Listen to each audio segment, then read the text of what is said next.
Viewers, दृष्टि the MIS की daily quiz programme में आप लोगों का बहुत बहुत स्वागत है। आज मैं आप लोगों के समक्ष इस सीरीज का चौथा वीडियो लेकर प्रस्तुत हुआ हूं।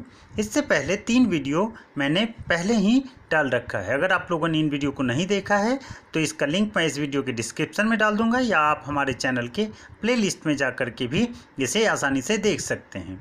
साथ ही आपको अब बता दें कि अगर आप लोग अभी तक इस चैनल को सब्सक्राइब नहीं किया है तो आप लोगों से अनुरोध है कि इस चैनल को जाकर सब्सक्राइब ज़रूर करें और बेल बटन को दबाएं, ताकि इस तरह का वीडियो जब मैं डालूं तो आपको इसकी नोटिफिकेशन सबसे पहले मिल जाए। और अगर यह वीडियो आपको मेरा पसंद आता है तो इसे लाइक करना और शेयर करना ना भूलें।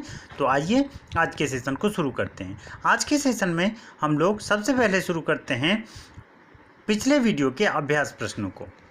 अभ्यास प्रश्न था, काला कक्काद मुंडनथुराई टाइगर रिजर्व निम्नलिखित में से किस राज्य में स्थित है? पहला ऑप्शन है केरल, दूसरा तमिलनाडु, तीसरा महाराष्ट्र, चौथा तेलंगाना। दोस्तों आपको बता दें इसका आंसर हो जाएगा तमिलनाडु। ऑप्शन बी सही है। आइए इसके विश्लेषण को देखते हैं। काला कक्काद मुंडनथुराई टाइगर रिजर्व का विस्तार तमिलनाडु के तिरुनेलवेली और कन्याकुमारी जिले में है। यह टाइगर रिजर्व विविध वनस्पतियों और जीवों के संरक्षित क्षेत्रों में से एक है। इस क्षेत्र में पाई जाने वाली वनस्पतियों के प्रकार सूखे जंगल से धीरे धीरे शुष्क पर्णपाती वनों में बदल जाते हैं। हाल ही में इस टाइगर रिजर्व के एक तेंदुए को वन कर्मियों ने सफलतापूर्वक पकड़ लिया। इनके खुलेआम घूमने के कारण पश्चिमी घाट की तलहटी में बसे गांवों में दहशत फैल गई थी। आइए आज के सेशन का पहला प्रश्न देखते हैं। अंतर्राष्ट्रीय परिवार दिवस इंटरनेशनल डे ऑफ फैमिलीज कब मनाया जाता है? ऑप्शन ए 14 मई, ऑप्शन बी 15 मई, ऑप्शन सी 16 मई और ऑप्शन डी 17 मई। दोस्तों आपको बता दें इसका उत्तर हो जाएगा ऑप्शन बी 15 मई। आइए इसके विश्लेषण को देखते हैं। अंतर्राष्ट्रीय परिवार दिवस 15 मई को मनाया जाता है। 1993 में संयुक्त राष्ट्र महासभा ने एक प्रस्ताव द्वारा यह निर्णय लिया कि हर साल 15 मई को अंतर्राष्ट्रीय परिवार दिवस के रूप में मनाया जाएगा। इस दिवस का मकसद परिवारों से संबंधित मुद्दों के बारे में जागरूकता को बढ़ावा देना और परिवारों को प्रभावित करने वाली सामाजिक, आर्थिक और जनसांख्यिकी प्रक्रियाओं के ज्ञान को बढ़ाने का अवसर प्रदान करना है। 2020 की कोविड-19 महामारी कमज़ोर व्यक्तियों और परिवारों की रक्षा करने वाली सामाजिक नीतियों में निवेश की अहमियत पर ध्यान केंद्रित करती है। आज परिवार अंतर सहभागिता संबंधों का केंद्र बन गए हैं, जो इस संकट में हमारा साथ दे सकते हैं। आइए आज के सेशन का दूसरा प्रश्न देखते हैं। सुर्खियों में रहे लोकस्ट अटैक के बारे में कौन सा कथन सही नहीं है? गुजरात, राजस्थान, पंजाब, हरियाणा, पश्चिमी उत्तर प्रदेश आदि भारत में टिड्डियों के हमलों से प्रभावित होने वाले राज्य हैं। ऑप्शन बी है भारत में टिड्डियों के केवल 4 प्रकार पाए जाते हैं। ऑप्शन सी है टिड्डियों द्वारा सर्वाधिक हानि अरंडी, जीरा, रत्नजोत, कपास, आलू, चारा घास आदि फसलों को होती है। ऑप्शन डी है टिड्डियों के अध्ययन के लिए राजस्थान के बीकानेर में लोकस्टक वार्निंग ऑर्गेनाइजेशन अर्थात LWO नामक संस्थान स्थित है। दोस्तों इसका उत्तर हो जाएगा ऑप्शन डी, क्योंकि ऑप्शन डी सही नहीं है। आइए इसके विश्लेषण को देखते हैं। टिड्डियों के अध्ययन के लिए राजस्थान के जोधपुर में लोकस्टक वार्निंग ऑर्गेनाइजेशन अर्थात LWO नामक संस्थान स्थित है, न कि राजस्थान के बीकानेर में। इसलिए ऑप्शन डी गलत हो जाता है। दरअसल हाल ही में उत्तर प्रदेश के राज्य कृषि विभाग ने पश्चिमी उत्तर प्रदेश में फसलों पर टिड्डियों के हमले की चेतावनी जारी की है। टिड्डियों को दुनिया की सबसे पुरानी प्रवासी हमलावर कीट में गिना जाता है। ये पत्तियों, फल, फूल, बीज, पौधों की कलियों और छाल को नुकसान पहुंचाती है और फसलों को नष्ट कर देती हैं। साथ ही भारत में टिड्डियों की 4 प्रजातियां पाई जाती है: रेगिस्तानी टिड्डी, प्रवासी टिड्डी, बॉम्बे टिड्डी और पेड़ों की टिड्डी। भारत में गुजरात, राजस्थान, पंजाब, हरियाणा, पश्चिमी उत्तर प्रदेश आदि टिड्डियों के हमलों से प्रभावित होने वाले प्रमुख राज्य है। आइए आज के सेशन का तीसरा प्रश्न देखते हैं। हाल ही में the world economic situation and prospects report जारी की गई। इस रिपोर्ट के अनुसार वर्ष 2020 के लिए भारतीय अर्थव्यवस्था की अनुमानित समृद्धि दर अर्थात ग्रोथ रेट कितनी है?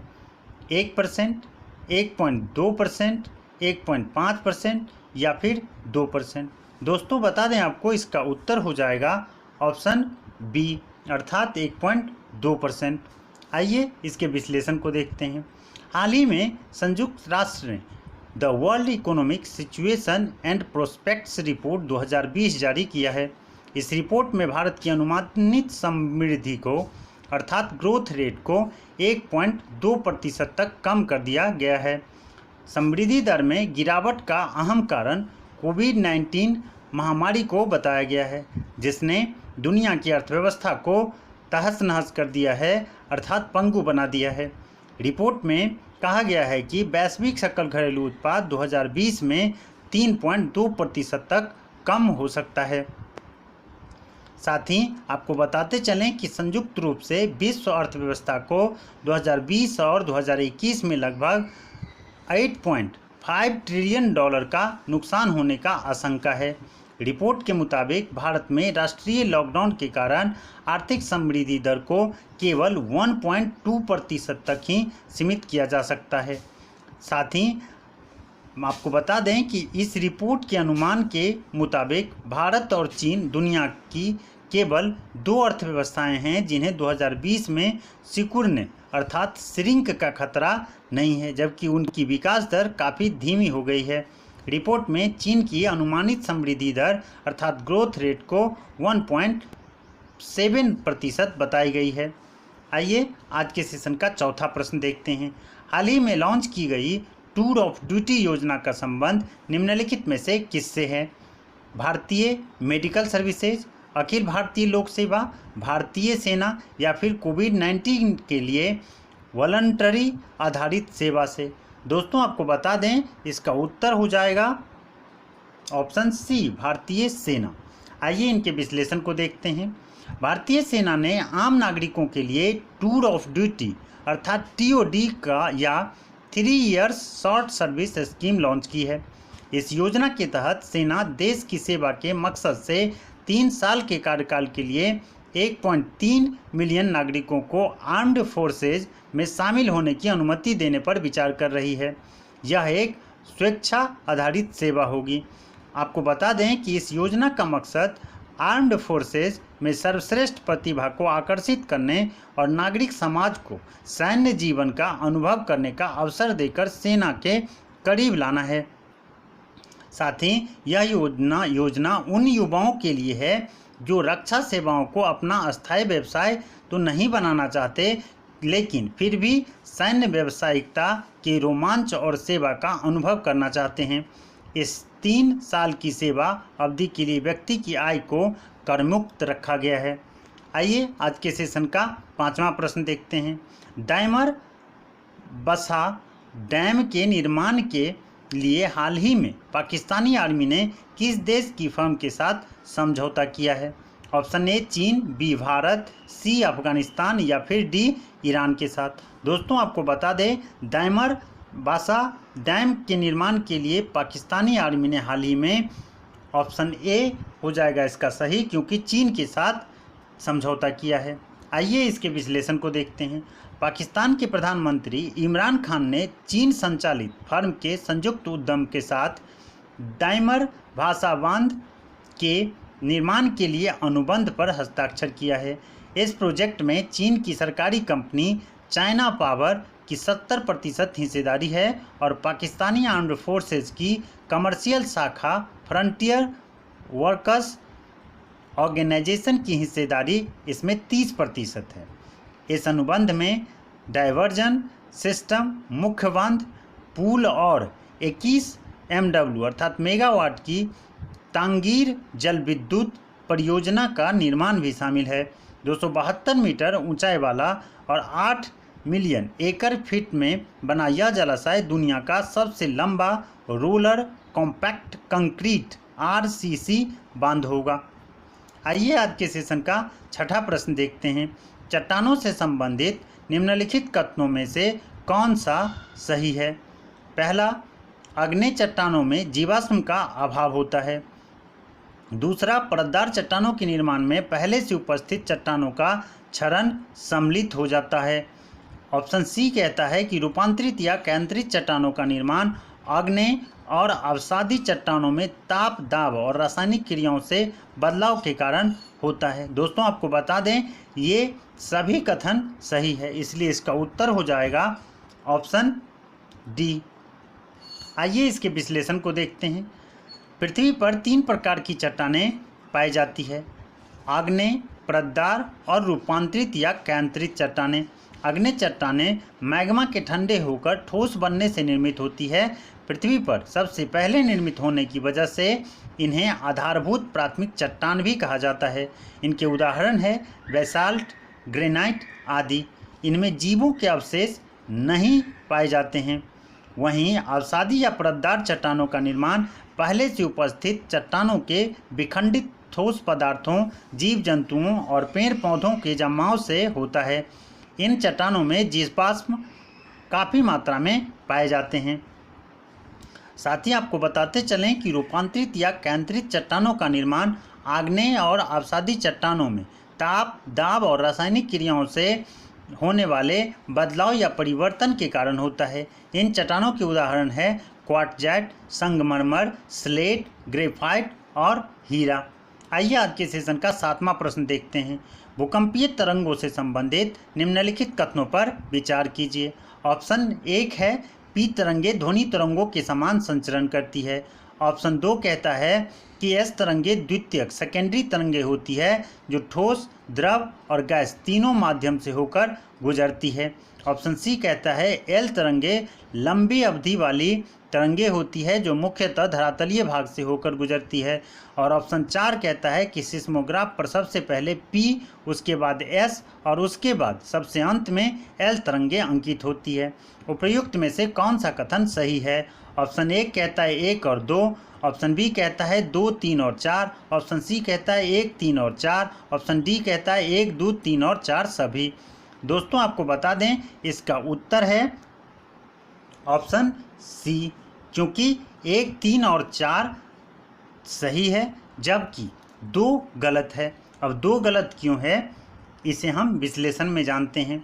पृथ्वी के आंतरिक भाग में ऊर्जा निकलने के दौरान विभिन्न तरंगे उत्पन्न होती है और सभी दिशा में फैलती है। पी तरंगे प्राथमिक तरंगे होती है जो ध्वनि तरंगों के समान संचरण करती है, अर्थात ऑप्शन ए सही है। ये तरंगे ठोस, तरल और गैसीय तीनों माध्यमों से गति कर सकती है। एस तरंगे द्वितीय तरंगे होती है, इतना तो सही है, किंतु ये तरंगे केवल ठोस माध्यम से ही होकर गुजरती है, न कि द्रव और गैस माध्यम से। इसलिए ऑप्शन 2 गलत हो जाता है। साथ ही आपको बता दें कि एल तरंगे लंबी अवधि वाली तरंगे होती है जो मुख्यतः धरातलीय भाग से होकर गुजरती है। इसी कारण इन्हें सरफेस वेव्स कहते हैं। ये तरंगे पृथ्वी पर तबाही का कारण बनती है। सिस्मोग्राफ पर सबसे पहले पी, उसके बाद एस और सबसे अंत में एल तरंगे अंकित होती है। आइए आज के सेशन का 8वां प्रश्न देखते हैं। पृथ्वी की भूपरपट्टी पर पाए जाने वाली प्रमुख गैसों का आरोही, दोस्तों यहाँ होना चाहिए अवरोही क्रम क्या है? ऑप्शन ए है सिलिकॉन, ऑक्सीजन, एल्युमिनियम, आयरन और ऑप्शन बी है ऑक्सीजन, सिलिकॉन, एल्युमिनियम और आयरन। ऑप्शन सी है एल्युमिनियम, ऑक्सीजन, आयरन और सिलिकॉन। ऑप्शन डी है ऑक्सीजन, सिलिकॉन, आयरन और एल्युमिनियम। आपको बता दें इसका उत्तर हो जाएगा ऑप्शन बी सही है, ऑक्सीजन, सिलिकॉन, एल्युमिनियम और आयरन। आइए इनके विश्लेषण को देखते हैं। पृथ्वी को 3 भागों में बांटा गया है, भूपरपट्टी, मेंटल और क्रोड, जिन्हें कोर भी कहते हैं। भूपरपट्टी पृथ्वी का सबसे बाहरी हिस्सा होता है जिसकी मोटाई महाद्वीपों के नीचे 35 किलोमीटर और महासागरों के नीचे 5 किलोमीटर है। इसे सियाल भी कहते हैं। भूपरपट्टी में पाए जाने वाले विभिन्न तत्वों की मात्रा निम्न प्रकार से है। सबसे ज़्यादा इसमें ऑक्सीजन है जिनकी मात्रा 27.8% है। इसके बाद सिलिकॉन आता है 27.7% इनकी मात्रा है। इसके बाद एल्युमिनियम की बारी है 8.1%। इसके बाद आयरन 5%, कैल्शियम 3.6%, सोडियम 2.8%, पोटासियम 2.5% और मैग्नीशियम 2.0% है। अतः विकल्प बी सही है। आइए आज के सेशन का 9वां प्रश्न देखते हैं। निम्नलिखित में से कौन ज्वालामुखी निर्मित स्थलाकृतियाँ नहीं है? ऑप्शन ए है स्टाइलेक्टाइट और स्टाइलेगमाइट। ऑप्शन बी है बैथोलिथ और लैकोलिथ। ऑप्शन सी है लैपोलिथ और ऑप्शन डी है फाइकोलिथ और सील। दोस्तों आपको बता दें इसका आंसर हो जाएगा ऑप्शन ए। अब इनके विश्लेषण को देखते हैं। स्टाइलेक्टाइट और स्टाइलेगमाइट अंडरग्राउंड वाटर द्वारा चूना पत्थर गुफाओं में बनने वाली स्थलाकृतियाँ हैं। ज्वालामुखी निर्मित स्थलाकृतियों की बात करें तो ये निम्न है। बैकोलिथ, इसका निर्माण मैग्मा के भूपट्टी में अधिक गहराई पर ठंडा होने से होता है। इसकी आकृति गुंबद नुमा होती है। अब बात करते हैं लैकोलिथ की। लैकोलिथ ये गुंबद नुमा विशाल अंतर्वेदी चट्टानें हैं जिनका तल समतल और पाइप रूपी नली से नीचे जुड़ा होता है। बैकोलिथ के मुकाबले ये ज़्यादा गहराई में निर्मित होती है। अब बात कर लेते हैं लैपोलिथ की। लैपोलिथ और फाइकोलिथ और सील ऊपर उठते लावा के भाग हैं जो क्षैतिज दिशा में पाए जाने वाले कमज़ोर धरातल में पाए जाते हैं। ऊपर उठता लावा यदि तस्तरी के आकार में जम जाए तो लैपोलिथ, परतनुमा या लहरदार चट्टान के रूप में जमे तो फाइकोलिथ, और यदि लावा एक चादर के रूप में जम जाए तो सील या सीट कहलाता है। आइए आज के सेशन का 10वां और अंतिम प्रश्न देखते हैं। निम्नलिखित में से कौन से सही सुमेलित हैं? पहला, काकोस प्लेट मध्यवर्ती अमेरिका और प्रशांत महासागरीय प्लेट के बीच स्थित। नजका प्लेट दक्षिण अमेरिका और प्रशांत महासागरीय प्लेट के बीच स्थित। फिलीपीन प्लेट एशिया महाद्वीप और प्रशांत महासागर प्लेट के बीच स्थित। कैरोलिन प्लेट ऑस्ट्रेलिया महाद्वीप के उत्तर पूर्व में स्थित। कूट है 1 और 2, बी है 2 और 3, सी है 1, 2 और 3 और डी है 3 और 4। दोस्तों आपको बता दें इसका उत्तर हो जाएगा ऑप्शन सी 1, 2 और 3। आइए इसके विश्लेषण को देखते हैं। प्लेट विवर्तनिकी सिद्धांत के मुताबिक पूरी पृथ्वी को प्रमुखतः 7 प्लेटों में बांटा गया है जिनमें यूरेशियाई, उत्तरी एवं दक्षिणी अमेरिकी, अफ्रीकी, अंटार्कटिक, प्रशांत महासागरीय और इंडो ऑस्ट्रेलियन न्यूजीलैंड प्लेट शामिल है। इन प्लेटों के अलावा कुछ छोटी प्लेटें हैं जैसे Nazca, Cocos, Arabian, Caroline, Fiji, Philippine plate आदि। दिए गए विकल्पों में कैरोलिन प्लेट सही सुमेलित नहीं है। यह न्यू गिनी के उत्तर फिलीपीन और इंडियन प्लेट के बीच स्थित है। ऑस्ट्रेलिया के उत्तर पूर्व में स्थित प्लेट का नाम फ्यूजी प्लेट है।